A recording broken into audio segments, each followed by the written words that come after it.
അവരെല്ലാം വീട്ടിൽ ചെന്നത്. കാറിൽ നിന്നിറങ്ങിയപ്പോൾ തന്നെ കണ്ടു ഹാളിൽ നീലിമയുടെ ഒപ്പം മുഖവും വീർപ്പിച്ചിരിക്കുന്ന അന്നുവിനെയും അച്ചുവിനെയും.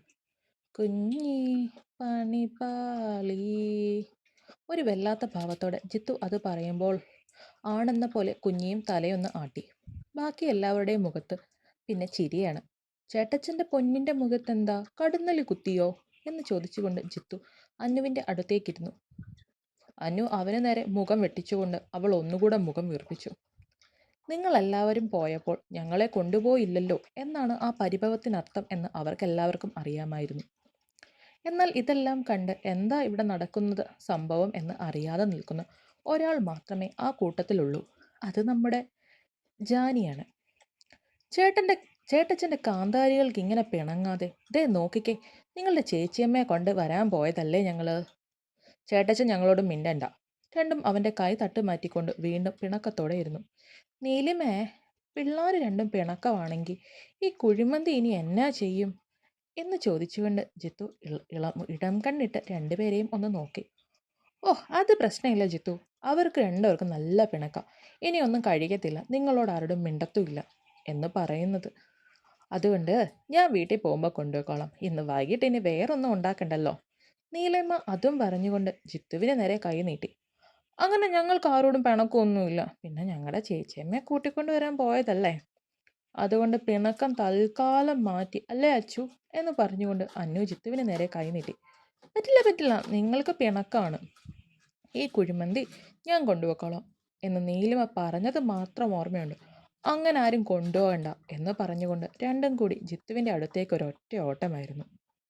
അല്ല, മോളെന്താ വന്ന കാലിൽ തന്നെ നിൽക്കുന്നത്? ഇതിവിടെ സ്ഥിരമുള്ള എന്ന് പറഞ്ഞുകൊണ്ട് അച്ഛൻ അവളെ ഒന്ന് നോക്കി. അതിനവൾ ചിരി തിരിച്ചു കൊടുത്തുകൊണ്ട് അവിടെ തന്നെ നിന്നു. ജാനിമോളെ അകത്തേക്ക് ചെല്ല് എന്ന് പറഞ്ഞുകൊണ്ട് ലക്ഷ്മിയമ്മ അച്ഛനുമായി അവരുടെ റൂമിലേക്ക് പോയി.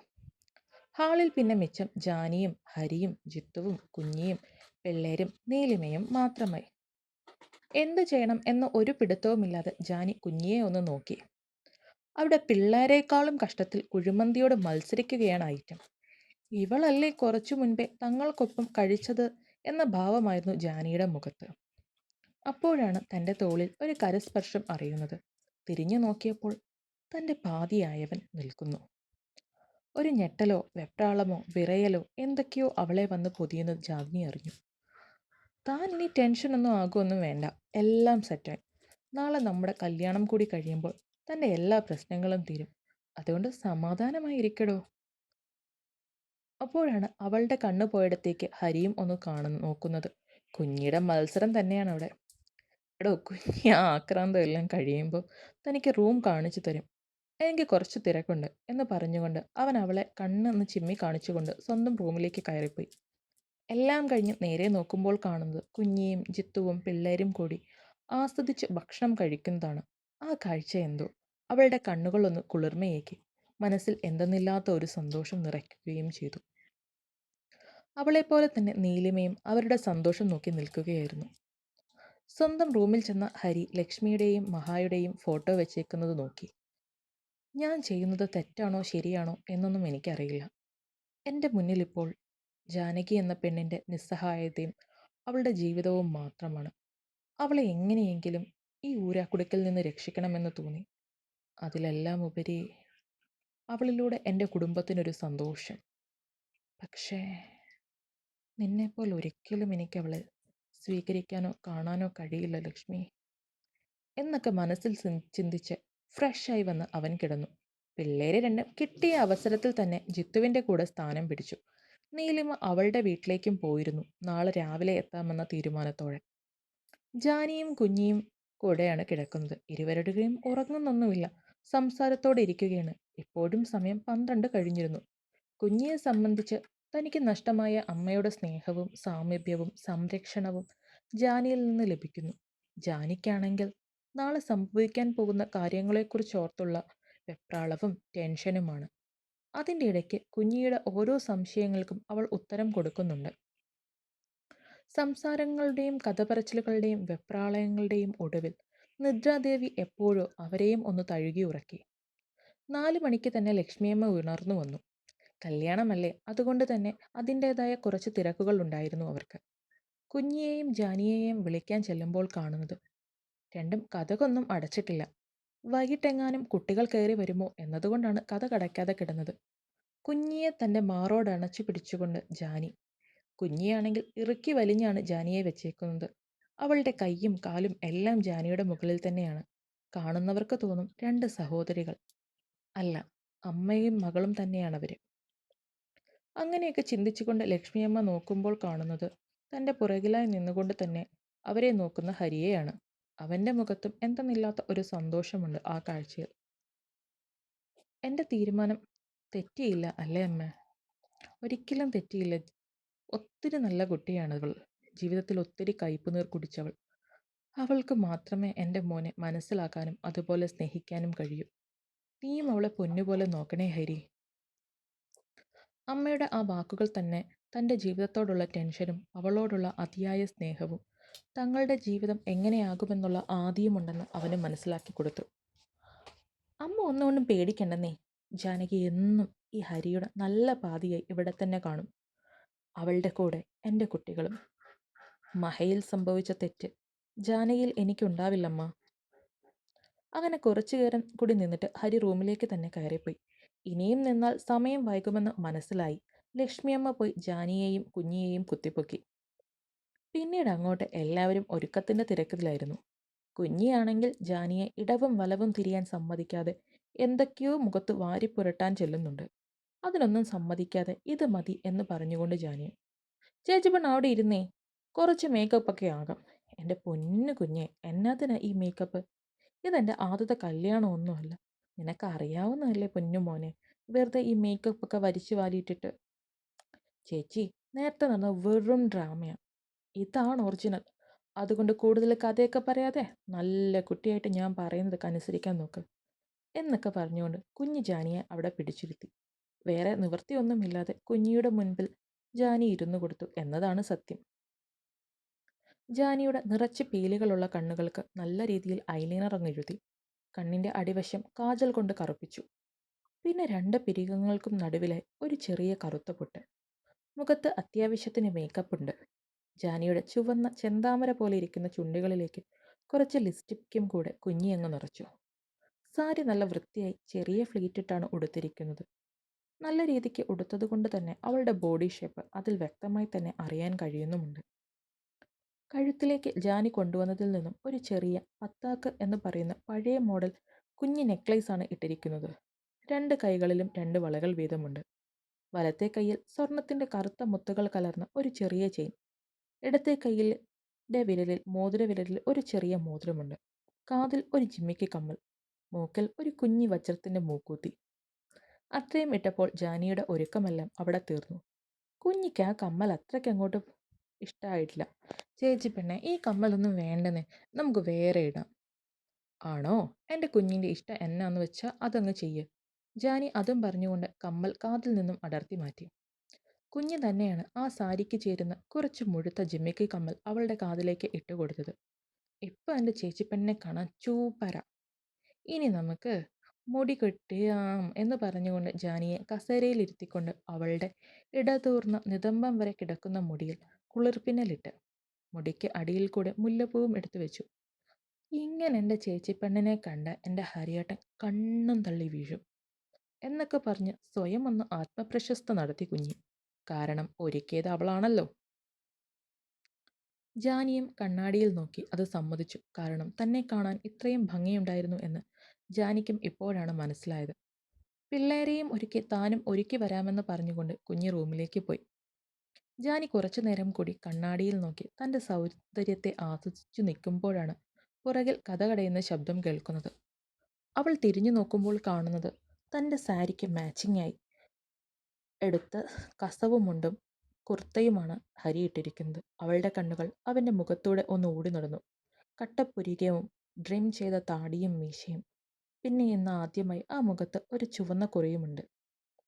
പിന്നെ കുർത്തയുടെ അഴിഞ്ഞു കിടക്കുന്ന ബട്ടന് ഇടയിൽ കൂടെ അവൻ്റെ നെഞ്ചിലെ രോമങ്ങളാട്ടുകൾക്ക് അവൾക്ക് കാണാം. അതിനിടയിൽ കാട്ടിൽ കിടക്കുന്ന സ്വർണമാലയും. അവളുടെ കണ്ണുകൾ വീണ്ടും താഴേക്ക് സഞ്ചരിച്ചു നടക്കുമ്പോഴാണ് അവൻ്റെ ശബ്ദം അവളുടെ കാതിലേക്ക് ഒഴുകിയെത്തുന്നത്. ജാനി, ഇന്ന് നമ്മുടെ വിവാഹമാണ്. അതും താൻ പറഞ്ഞ എല്ലാ എഗ്രിമെന്റുകളും ഞാൻ അംഗീകരിച്ചുകൊണ്ട് തന്നെ.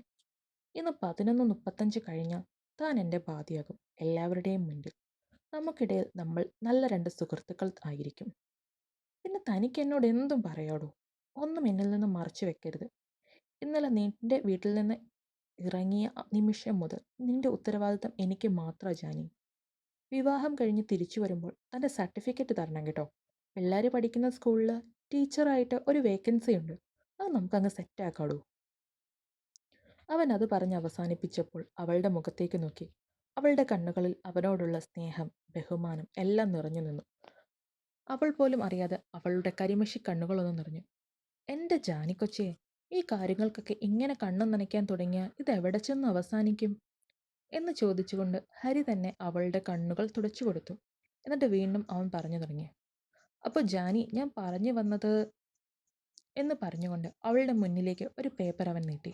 അതെന്താണെന്ന് മനസ്സിലാവാതെ ജാനി ആ പേപ്പറിലേക്കും അവൻ്റെ മുഖത്തേക്കും മാറി മാറി നോക്കി. ജാനി, നമ്മളെല്ലാം മനുഷ്യരാ. ചില സമയത്ത് നമ്മളെടുത്ത തീരുമാനങ്ങൾ നമ്മളെല്ലാവരും തന്നെ അങ്ങ് മറക്കും. അത് നമുക്കിടയിൽ ഉണ്ടാവാൻ പാടില്ലടോ.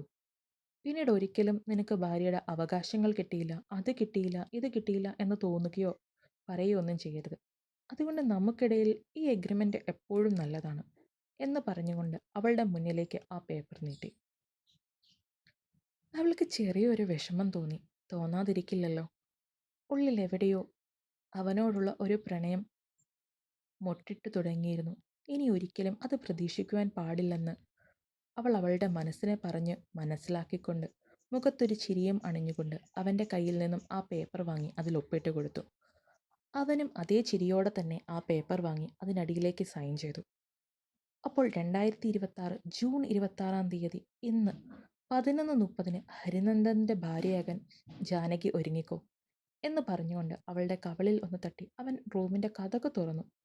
അപ്പോൾ ദേ നിൽക്കുന്ന കുഞ്ഞുമിന്നൽ. ഹലോ മിസ്റ്റർ, എന്താണ് എൻ്റെ ചേച്ചിപ്പെണ്ണിൻ്റെ റൂമിൽ താങ്കൾക്ക് കാര്യം? ആഹാ, അത് കൊള്ളാലോ.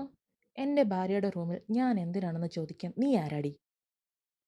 കുഞ്ഞി ചോദിച്ച അതേ ഫ്ലോയിൽ തന്നെ ഹരിയും തിരിച്ചങ്ങോട്ട് ചോദിച്ചു. കുഞ്ഞിയുടെ ശ്രദ്ധയിൽ ആ പേപ്പർ പെട്ടിട്ടില്ല എന്ന് മനസ്സിലാക്കിക്കൊണ്ട് അവൻ പതുക്കെ ആ പേപ്പർ ഒളിപ്പിച്ചു. അതേ, ആ നിൽക്കുന്നത് എൻ്റെ അമ്മയാ. എൻ്റെ അമ്മയുടെ റൂമിൽ താങ്കൾക്ക് എന്താ കാര്യം എന്നാണ് ചോദിച്ചത്. ഈ പറയുന്ന നിൻ്റെ അമ്മയെ ഇങ്ങോട്ട് കൂട്ടിക്കൊണ്ട് വന്നത് ഞാനാണ്. അതും അവളുടെ അപ്പനോടും അമ്മയോടും എതിർത്തിട്ട്. ഇപ്പം എൻ്റെ പൊന്നുമോക്ക് ഞാൻ ആരാണെന്ന് മനസ്സിലായല്ലോ അല്ലേ? അതുകൊണ്ട് വേഗം അവളെയും വിളിച്ചുകൊണ്ട് പോയി വണ്ടി കയറാൻ നോക്കടി എന്ന് പറഞ്ഞുകൊണ്ട് കള്ള ഗൗരവം മുഖത്തണിഞ്ഞ് അവൻ വെളിയിലേക്ക് പോയി. റൂമിന് വെളിയിലെത്തിയപ്പോഴാണ് ഹരി തൻ്റെ നെഞ്ചത്തൊന്ന് കൈവച്ച് ആഞ്ഞ് ശ്വാസം വലിച്ചു വിട്ടത്. കുഞ്ഞിയുടെ കയ്യിൽ നിന്ന് രക്ഷപ്പെട്ടതിനുള്ള സമാധാനമായിരുന്നു അവന്. എന്താ മോനെ ഹരി, ഒരു കള്ള ലക്ഷണമൊക്കെ ഉണ്ടല്ലോ രാവിലെ എന്ന് ചോദിച്ചുകൊണ്ട് അപ്പോഴത്തേക്ക് ജിത്തുവും അവൻ്റെ അടുത്തേക്ക് വന്നു. കള്ള ലക്ഷണം നിന്റെ തന്തയ്ക്കാണടാ. മോനെ ജിത്തു, ഇപ്പോഴേ നിന്നോട് ഞാനൊരു കാര്യം പറഞ്ഞേക്കാം. ഇന്ന് രാത്രി ആ കൊച്ചുകുരുപ്പിനെ നിൻ്റെ അടുത്ത് തന്നെ പിടിച്ച് കടത്തിക്കണം. അല്ലെങ്കിൽ ആ ചാതിനെ ചേച്ചി പെണ്ണെ ചേച്ചി എന്നും പറഞ്ഞുകൊണ്ട് ആ പെണ്ണിനെ വിടില്ല. ആഹാ, ഇതാരായി പറയുന്നേ? കല്യാണമേ വേണ്ട, കറുമാതിയേ വേണ്ട എന്ന് പറഞ്ഞ് നടന്ന ടീമാണോ? അല്ല, ഇപ്പോൾ രാവിലെ എന്തായിരുന്നു ആങ്ങളെയും പെങ്ങളും തമ്മിൽ ഒരു ഒച്ചപ്പാട് അവിടെ? അത് വേറെ ഒന്നും അല്ലടാ. ഞാൻ ജാനിയെ ഒന്ന് കാണാൻ ചെന്നപ്പോൾ നിന്റെ കുരിപ്പിനറിയണം ഞാൻ എന്തിനാ അങ്ങോട്ട് ചെന്നതെന്ന്. അപ്പോൾ എൻ്റെ പെങ്ങളാണോ നിന്റെ സ്വർഗത്തിലെ കട്ടുറുമ്പ് എന്ന് ചോദിച്ചുകൊണ്ട് വരുണും അങ്ങോട്ടെത്തി. അത് കട്ടുറുമ്പല്ല, നല്ല ഒന്നാം തരം ചൊട്ടനാണ്, ചൊട്ടൻ. ചൊട്ടനല്ല, പൊട്ടനുമല്ല. നീയൊക്കെ തന്നെയല്ലടാ അവളെ ഇത്രയും വഷളാക്കി വെച്ചത് എന്ന് ചോദിച്ചുകൊണ്ട് ചിത്തു കലിപ്പ് മോഡ് ഓണാക്കിയപ്പോൾ ഹരിയും വരുണും ഡീസൻ്റായി. അങ്ങനെ കഥയൊക്കെ പറഞ്ഞുകൊണ്ട് നിന്നപ്പോൾ തന്നെ എല്ലാവരും വന്നു 3 വണ്ടിയിലായി കയറി. അവിടെ നേരെ രജിസ്റ്റർ ഓഫീസിലേക്കുള്ള യാത്രയിലാണ് എല്ലാവരും. രജിസ്റ്റർ ഓഫീസിൽ പോകുന്നതിന് മുൻപ് അവർ പോയത് അവിടെ അടുത്തുള്ള കൃഷ്ണൻ്റെ അമ്പലത്തിലേക്കായിരുന്നു. വരുണ് പറഞ്ഞ് ഏർപ്പാടാക്കിയതനുസരിച്ച് പൂജാരി എല്ലാ കാര്യങ്ങളും ചെയ്തു വെച്ചിട്ടുണ്ടായിരുന്നു. അങ്ങനെ ശ്രീകൃഷ്ണ ഭഗവാനെ സാക്ഷിയാക്കി പൂജാരി കൊടുത്ത മഞ്ഞച്ചരടിലെ ആലിലത്താലി ഹരി ജാനിയുടെ കഴുത്തിലേക്ക് ചാർത്തി. ഇരുവരുടെയും ഹൃദയത്തിൽ എന്തെന്നില്ലാത്ത സന്തോഷം നിറയുന്നത് രണ്ടുപേരും അറിഞ്ഞു. പക്ഷേ അതിൻ്റെ അർത്ഥം എന്താണെന്ന് മാത്രം ഇരുവരും അറിഞ്ഞില്ല എന്നതാണ് സത്യം. ശ്രീകൃഷ്ണ വിഗ്രഹത്തിന് എല്ലാം മനസ്സിലാക്കി ആ കള്ളക്കണ്ണൻ്റെ മുഖത്ത് ഒരു പുഞ്ചിരി ഉണ്ടായിരുന്നു. വരാൻ പോകുന്ന കാലങ്ങളെ ഓർത്തുള്ള ഒരു പുഞ്ചിരി.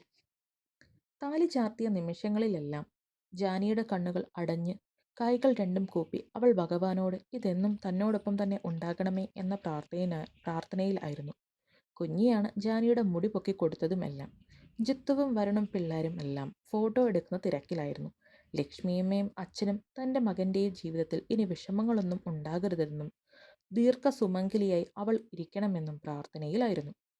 നിമിഷങ്ങൾക്കിടയിൽ തന്നെ ഹരി 3 കെട്ടും മുറുക്കിക്കഴിഞ്ഞിരുന്നു. ഒരിക്കലും അഴിഞ്ഞു പോവാത്ത 3 കെട്ടുകൾ. അവളുടെ സീമന്തരേഖയിലേക്ക് ഇലയിൽ നിന്നും കുറച്ച് കുങ്കുമം നിറച്ച് ഭഗവാന്റെ മുന്നിൽ ഇരുവരും കൈകൾ കൂപ്പി പ്രാർത്ഥിച്ചു നിന്നു. അതിനുശേഷം കൈകൾ പരസ്പരം കോർത്തു കെട്ടി അമ്പലത്തിന് 3 പ്രദർശനവും വെച്ച് വിവാഹ ചടങ്ങുകൾ പൂർത്തിയായി. എല്ലാവരുടെയും മുഖത്ത് നിറഞ്ഞ സന്തോഷം മാത്രമായിരുന്നു. അവർ അവിടെ നിന്ന് നേരെ പോയത് രജിസ്റ്റർ ഓഫീസിലേക്കാണ്. ജാനിയുടെ വശത്തു നിന്ന് സാക്ഷിയായി ജിത്തുവും ഹരിയുടെ വശത്തു നിന്ന് വരുണുമാണ് ഒപ്പിട്ടത്. അങ്ങനെ നിയമപരമായി ഹരിയുടെ അവകാശിയായി ജാനി മാറിക്കഴിഞ്ഞു. നിങ്ങൾക്കെല്ലാവർക്കും കഥ ഇഷ്ടമാകുന്നു എങ്കിൽ ലൈക്ക് ചെയ്യുക, സബ്സ്ക്രൈബ് ചെയ്യുക. അടുത്ത ഭാഗത്തിനായി കാത്തിരിക്കൂ.